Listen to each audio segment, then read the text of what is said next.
Now, let's dim the lights. Tonight we ask, can glitches in television actually summon evil? Welcome to Clara Bikini Supermodel's new erotic suspense tale. If you crave shadows, desire, and danger, whispering you've come to the right place. Before I peel back tonight's naked truth, make sure you like this video, subscribe to my channel, and tap that bell so you never miss the darkness I walk into. Leave me your fantasies and your wildest thoughts in the comments. I read them all, and sometimes I even answer. Share this with your friends who dare, and follow me on my socials if you want to see the stories I can't show here. The studio looked like a stagehand's haunted daydream. Moss on stone flats, candelabras dripping safe, theatrical wax. I walked in with calm hips and colder eyes, letting the crypt decor size me up first. Soft nights like this, even the air rehearses its lines. The presenter waited center stage, wide brim hat, cape, curled mustache. He smiled the way a locksmith smiles at a locked door. I nodded back like a woman who already knows what's behind it. Techs threaded cables like black vines around our ankles. Monitors hummed. Tally lights blinked. A teleprompter flirted with my name.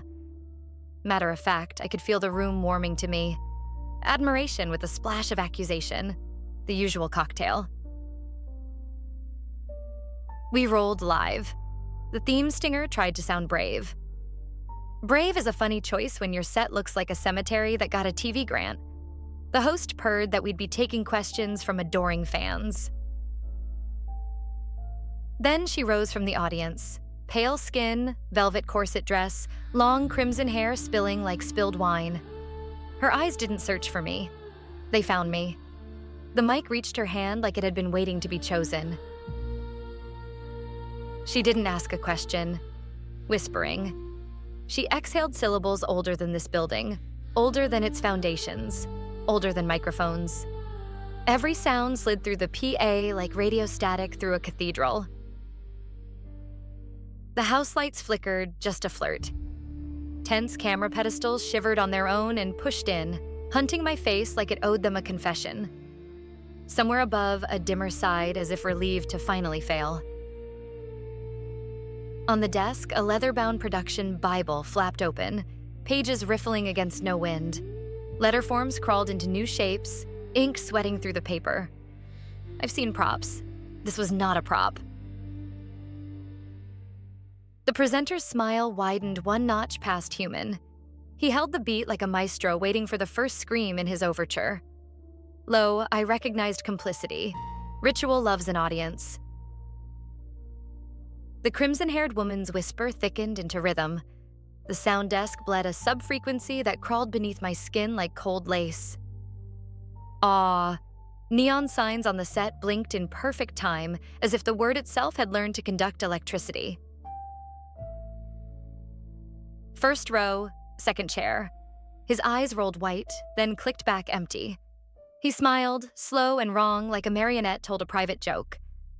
Whispering one by one, heads tilted, mouths shaping that ancient static. The crowd began to chant my name in a broken chorus, syllables punctured with venom. Quoted, exposed, addicted, filthy. I've heard worse reviews. They never came with a temperature drop before.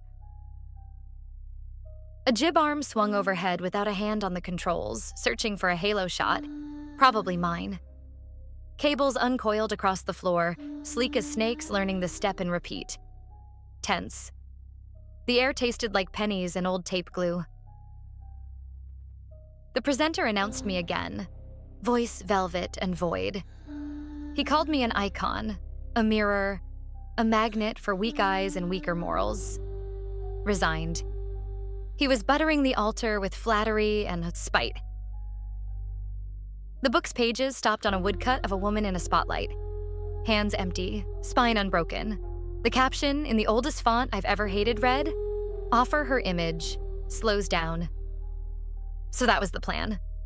Broadcast as bloodletting. The woman with the crimson hair lowered the mic. continues softly. Her smile said she'd already arrived somewhere I didn't want to go. She mouthed one last syllable without sound, and every monitor in the house echoed it anyway. Audience spines snapped upright in unison. Their pupils widened into bottomless apertures, trying to swallow the light. The chant tightened, accusing me of the oldest crime, owning my reflection. Tense. I stood, slow and deliberate, letting the cameras drink their fill. If they wanted the image, they could choke on the posture. My breath became a metronome, my heartbeat a refusal. Then came the hush, the kind that makes gods lean in. Every bulb dimmed to a coal. Every coil of cable held its breath. The presenter raised one gloved hand, savoring the downbeat of disaster. Emphasized, the studio died, sound, light, and pretense, snuffed to black. A single punishing spotlight pinned me center stage, carving me from the dark like a confession. The crimson-haired woman smiled, and the darkness answered her by name. The studio sank into a crimson night. Candles bleeding red, neon choking on its own hum. Most of the crowd sat zombified in their seats, mouths ajar like broken radios. Only the presenter and the crimson-haired woman still moved, and I felt their rhythm crawling under my skin. Their gestures overlapped, his cape a conductor's baton, her lips carving silent knives. I swayed, half hypnotized, as if my pulse had been leased to their show. Then a thought cut through the trance. If a word opened this door, maybe a word could close it. I lunged for the production Bible, the old leather thing purring on the desk. Pages fluttered like wings in a jar. Symbols crawled, lines slipped, and the ink seemed to breathe. I forced my eyes to focus and let the room blur instead.